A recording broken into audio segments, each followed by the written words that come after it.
నమస్తే మెట్రో ఉదయం న్యూస్ కి స్వాగతం. నిర్మల్ జిల్లా ఖానాపూర్ మున్సిపల్ చైర్మన్ గా శ్రీమతి అంకం మౌనిక మహేందర్ ప్రమాణ స్వీకారోత్సవానికి హాజరైన రాష్ట్ర అధ్యక్షులు శ్రీ రామచంద్రారావు, నిర్మల్ జిల్లా అధ్యక్షులు రితేష్ రాథోడ్ మరియు గౌరవ శాసన సభ్యులు ఏలేటి మహేశ్వర్ రెడ్డి, పాయల్ శంకర్, పార్లమెంటు సభ్యులు గేడం నగేష్ మరియు పార్టీ కార్యకర్తలు పాల్గొని విజయోత్సవ ర్యాలీని విజయవంతం చేయడం జరిగింది. రావడం వల్ల వాళ్ళకు పనులు లేక ఇబ్బంది పడుతున్నారు కాబట్టి ఈ విషయాన్ని కేంద్ర ప్రభుత్వ దృష్టిలో తీసుకురావాల్సిందిగా మీకు రిక్వెస్ట్ చేస్తున్నాం సార్. దాంతో పాటు ఈరోజు మన రాష్ట్ర అధ్యక్షులు మనందరికీ ఈ విజయోత్సవంలో పాల్గొనడానికి విచ్చేసిన మన గౌరవ రామచంద్రరావు గారు మాట్లాడాల్సిందిగా కోరుతున్నాం. అధ్యక్షులు రితేష్ రాథోడ్ గారు, మన మధ్యన ఉన్నటువంటి ముఖ్య అతిథిగా ప్రాంతీయ సుమన్ రాథోడ్ గారు, అదేవిధంగా గారు నమస్కరిస్తూ, మరి ఇంతకుముందు చాలా వక్తలు మాట్లాడారు, చాలా విషయాలు మాట్లాడారు.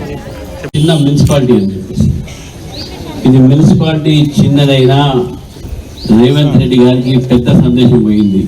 రానున్న రోజులు బీజేపీ ఉంది.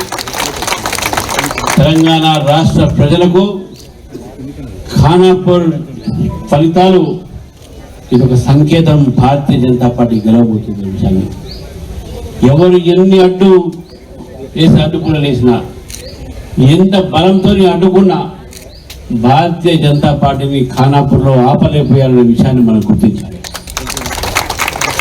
పోలీసుల బలంతో, అధికార దుర్వినియోగంతో, గుండాయుధంతో ఇక్కడ ప్రజాస్వామ్యాన్ని ఖూనీ చేసే ప్రయత్నం చేసిన కాంగ్రెస్ నాయకులు, వాళ్లకు ఖానాపూర్ ప్రజలు, ఖానాపూర్ ఒక కౌన్సిల్ మెంబర్స్ ఈరోజు చంపపెట్టినట్టు అయిపోయింది విషయాన్ని కూడా మనం గుర్తించాలి. ఇతర రాజకీయాలు ఈరోజు రాష్ట్రంలో చాలా తీవ్రంగా మారుతున్న విషయాన్ని మనం చూసుకోవాలి.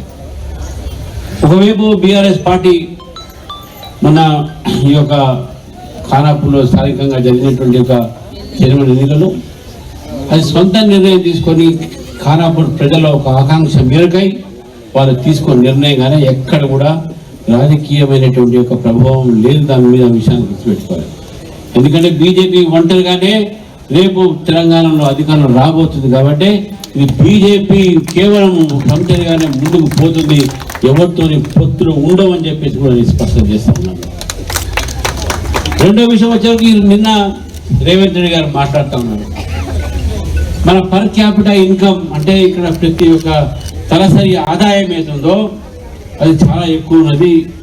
తెలంగాణలో తలసరి ఆదాయం ఎక్కువ ఉంది కాబట్టి ఇక్కడ సీట్లు కూడా ఎక్కువ పెంచాలి, డీలిమిటేషన్ అని మాట్లాడుతుంటే జరిగింది.